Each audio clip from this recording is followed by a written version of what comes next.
Welcome to Celebrating Act Two. Celebrating Act Two is the user manual for the second half of your life.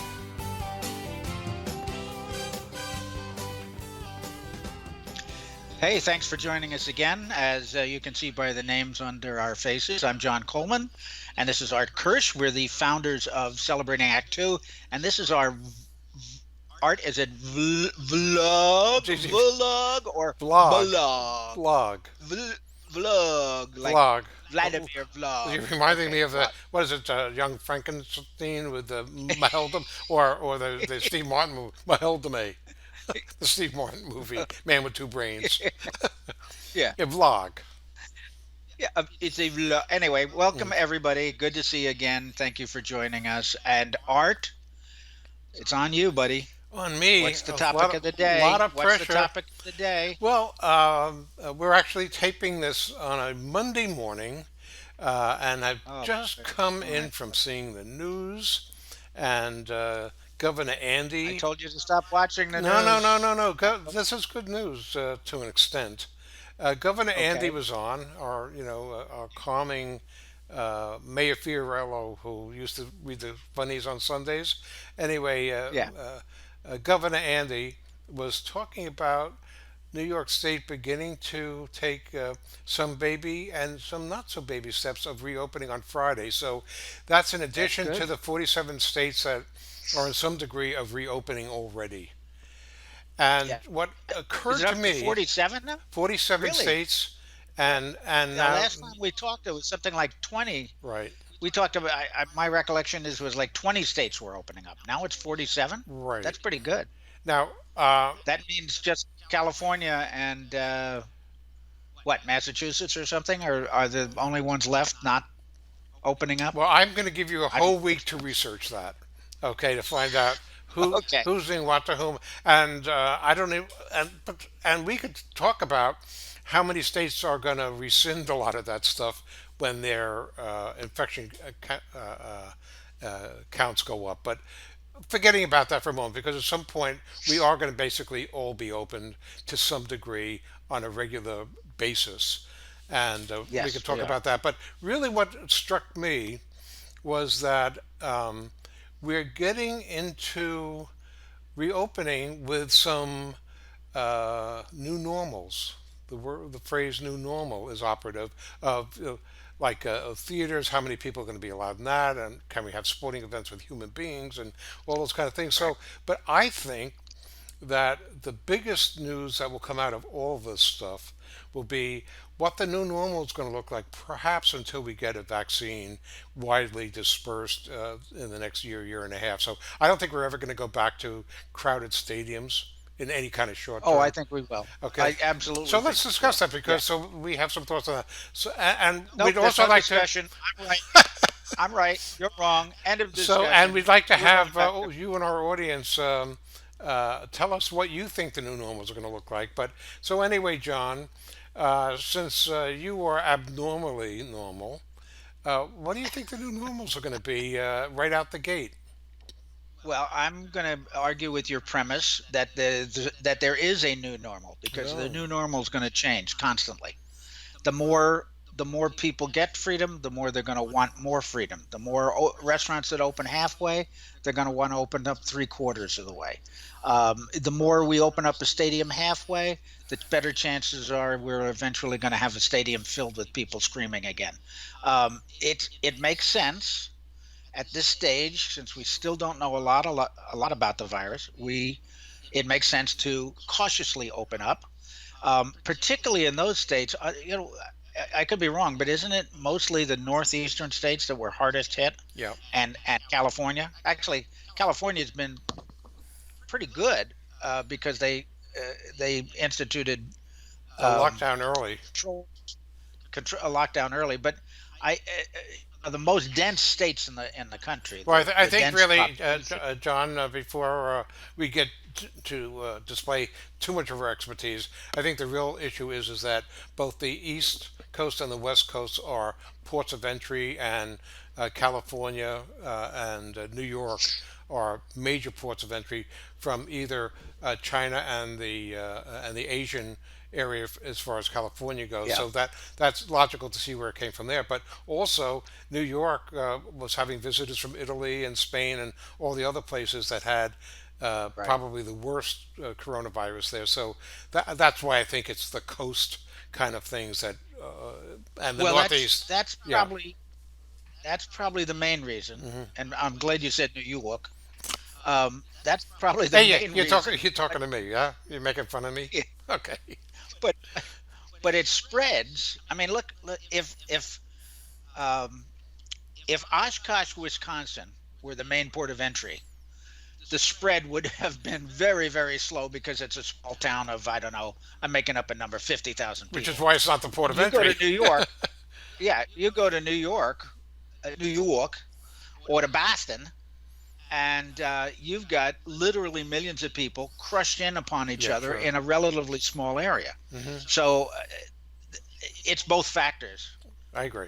Maybe we ought to be on the president's press conference. We know so much. This is, Yeah. So and it, yes, but even he can't do that anymore because Fauci is self quarantined with all the other big shots who have been walking around without masks. But we're not going so, to make this political. Let's talk about. So now things are reopening. Now oh, things are now he says we're not going to make it well political. That was because nice. yeah, Get the shot in, and now it's not political. right. Okay. So Well, here's what I wanted to say. I wanted to say that um, it's going to take time. This is not going to happen overnight. I know we're seeing stuff on the news that, because what does the news do? They always take the exceptional thing. It's not dog bites man, it's man that bites dog. So they're going to find the exceptional or the first of something, and they're going to play that up. So we're seeing restaurant owners talk about taking wearing masks and opening up. All right. Well, how many people are going to go to a restaurant? That number is limited. I will. I want to go out, but there's a lot of people that just on general principle won't go to a restaurant for quite a while. mhm, I heard on the news today that here in the Southern California area, um, Comic Con has made it official that they are not going to be holding a live event in the convention center in San Diego this year. It's going to be a which virtual. was the Comic Con of Comic Cons.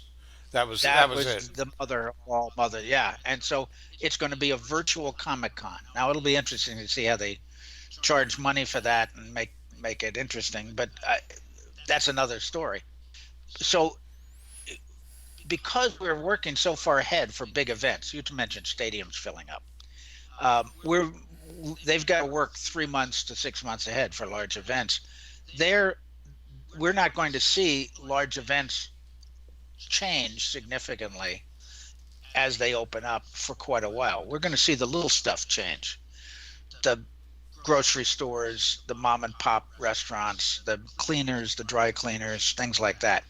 And quite frankly, I think that's where the pressure will be. I don't think the pressure is to go sit in a stadium with 80,000 people. I think the pressure is to when you open up my favorite Italian restaurant around the corner, and they're only seating half or less than half of the people they did before. There's going to be a line around the block, and they're either going to have to continue the takeout, which is not a bad thing, or they're going to be under pressure to seat more people. More people. Well, I have another I point. think they're going to be under pressure to seat more people because for the restaurants, they have to pay the rent. And unless they can get their rent ameliorated, uh, that's the biggest thing. So some of them are just hanging on by their fingernails doing the takeout, and Yep. it's really nice because they can continue to employ the cooks and so on and so forth. But most restaurants that are not designed only for takeout Right. uh, I think will fold. And some of the drive-throughs, like the McDonald's and the Burger Kings and Jack in the Box and whatever else you have regionally around the country that have drive-throughs, will probably survive because while the restaurant was important, um, there. As a matter of fact, we were dropping some mail at the post office the other day, and we saw that a couple of McDonald's in our area have actually shut down and using the time to reconfigure themselves as multiple lane drive-throughs, which was a Yeah. trend for them anyway. Renovation. Right. Well, think about this too, because you mentioned chain restaurants, franchise restaurants in particular. Um, the most a huge number of franchise restaurants are paying rent to the franchisee. So you own a McDonald's, you're not paying rent to Joe Blow down the street who owns McDonald's, your building. Right. You're paying your rent to McDonald's. They hold your mortgage, if you will. You have to buy all their food. You have to pay a fee for using their name. You have to do a whole lot of stuff, but you also pay your rent directly to them. They're the real estate holder, and they have the power to keep their franchisees in business. So Hey, long we're as they going can to pay their mortgages, because they didn't buy for cash. In many cases, they're paying. no, but But they have a greater ability to stay ahead. you bet But let's take the other they side. buy. Sad Anyway, news. all I was going to say is these franchisees have a better chance of staying in business because the franchisor doesn't want to let them go out of business. Well, I will tell you that the signs are already there that uh, restaurants we that are dependent on having people stay with them, and also in this particular case, had a buffet. Soup Plantation has now closed every one of their Oh, restaurants. Every, sure. Well, for all, good reason. yeah, so they have a buffet line. Of course, that Yeah. we're going to spook people out to not want to Right. show up, but they've closed all. They had 87 restaurants. My favorite, as you know, and their history. They said that there's no chance that they can reopen, and they were fully dependent upon, or let's say 98% was for people showing up. And Dining. I know Yeah. that Sizzler is hanging out. We passed the Sizzler also on the way to the Right. post office the other day, which is only doing takeout. They're having nobody inside. I don't think I think the new normal is going to be that uh, you're never going to have more than 50% capacity, because what's going to happen is if unfortunately if I'm right and they put a full restaurant in there or three-quarters full just so they can continue operating, is that Yeah. the infection rate is going to go up again. It's going to overwhelm, and then they're going to have to rein, reinstate some of these draconian measures that we're living in now. Well, here's another point to argue, if you like. Uh, we started out by managing the whole population and controlling the whole population in order to protect what turns out to be really a small few. And that is you, me, and all the people in nursing homes, all those people over 50, all those people over with underlying conditions, health problems. That's really a small percentage of the population. Somebody wiser than you and I pointed out that the paradigm has to shift. That part of our quote opening up or changing is taking a different attitude. And instead of managing the mobility of everybody, we need to, in trying to protect everybody, which was really wasn't the goal. The goal was to lower the curve for the hospitals. Um, we need to change the paradigm to protect those who are most vulnerable. So, for instance, on the news this morning, I saw for uh, uh, people going by the old age home, and they put grandma in the window, and so grandma can wave to them as Well, they she's still stand alive. outside. Yeah, These are she's all still still alive. alive. Yeah. But think about this: the biggest problems, um, the Deaths. most Yeah. deaths, have been in nursing homes, old age homes.